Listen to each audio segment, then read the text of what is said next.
I'm standing outside of the famous Jimmy Belafondo's home here in the Hollywood Hills. According to witnesses, Jimmy was whacked earlier this morning. Police have not found his body as of yet, but onlookers have testified that it is definitely Jimmy, and that he was dragged away by thugs wearing masks into the trunk of a black sedan on Sunset Boulevard. Billy! The detectives are on their way. You really shouldn't be here when they arrive. I'll be out in a second, sweet cheeks. Thanks for fixing my pipes. Sure thing, doll. I'll send you the bill. All right. Well, come on in, detectives. Have a seat. Hello, I'm Detective Roy Baylor. First, we are genuinely sorry about your loss, Mrs. Belafondo. Oh, please, call me Blanch. Can I offer you gentlemen a drink? Or a cigarette? Or some fried food? Your name is Mildred. Yes, but I've always wanted to be called Blanche. Now, I always ask my husband to call me Blanche, but Jimmy never does anything I ask him to do. Marker? Well, yes, thank you very much. What about that life insurance policy he pulled out a week ago?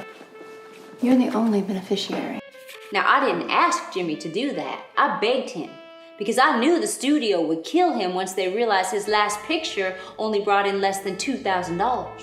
So you think it was the Hollywood Mafia? Well, what would you do if you signed Jimmy to a 4-year picture, only to find out later that he's dumb as a horse and worse at acting than at,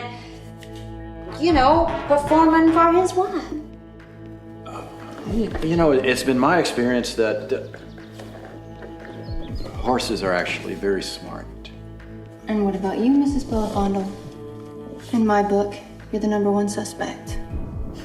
Well, with all due respect, I don't give a hoot about one page in your book. That's okay. You said you felt last night would be the last time you saw Jimmy alive.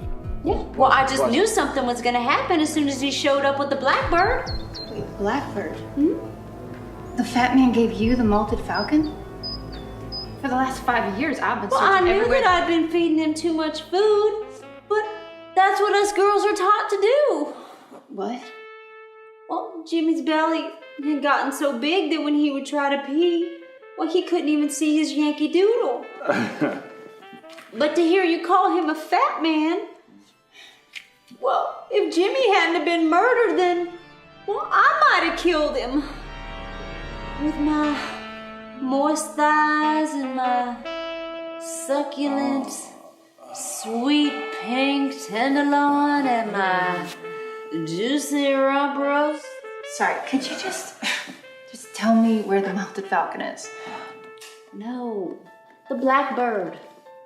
Last night, Jimmy brought home a colored boy for me to have sex with.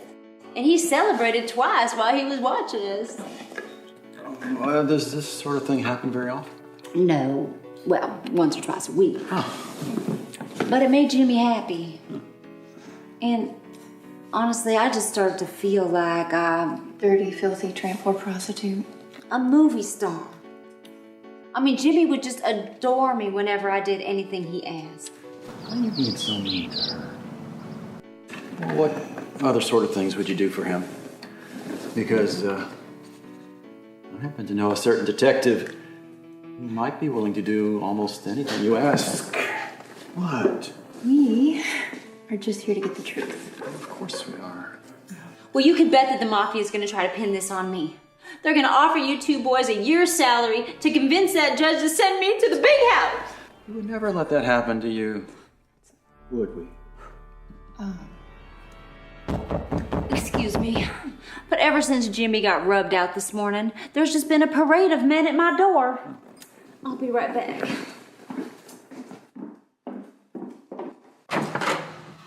Don't fake, doll. It's really me. I faked my death just like I said I would.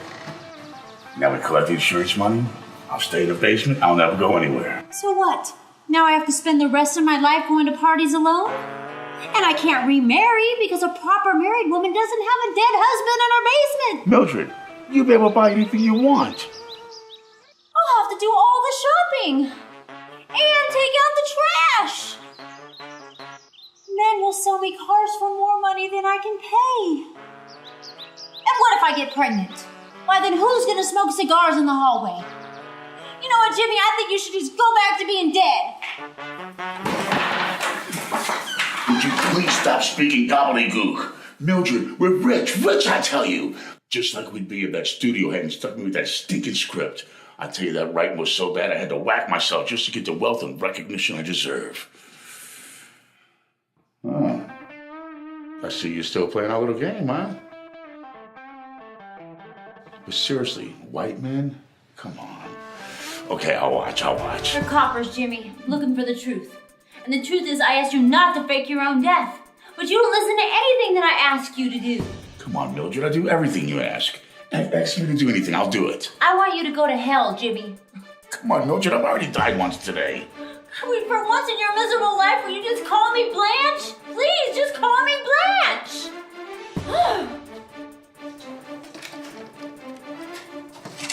Do not kill me. I love you. I'm sorry, baby, but it's gotta be this way. Mildred.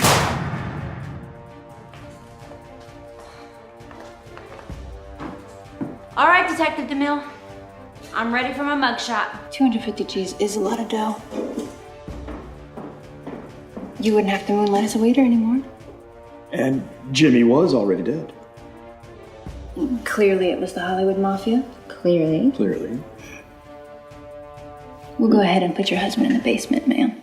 I like that idea. You know, Blanche, there's a soiree at the studio, and they're bound to have some extra cash now that Jimmy's contract is void.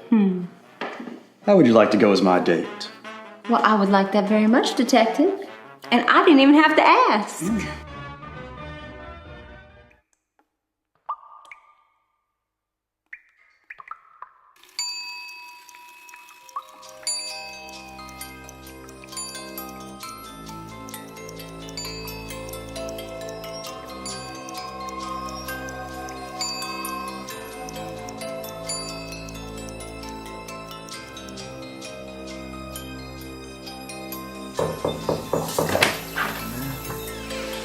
Found your husband, ma'am?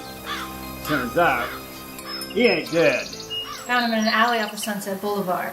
A bum was pickpocketing him. I'll take it from here, boys. Get in here. You know, I was really hoping you would have got wet. Mickey was supposed to take care of that for me. I guess you get what you pay for. I guess I gotta do all the hard work around here myself.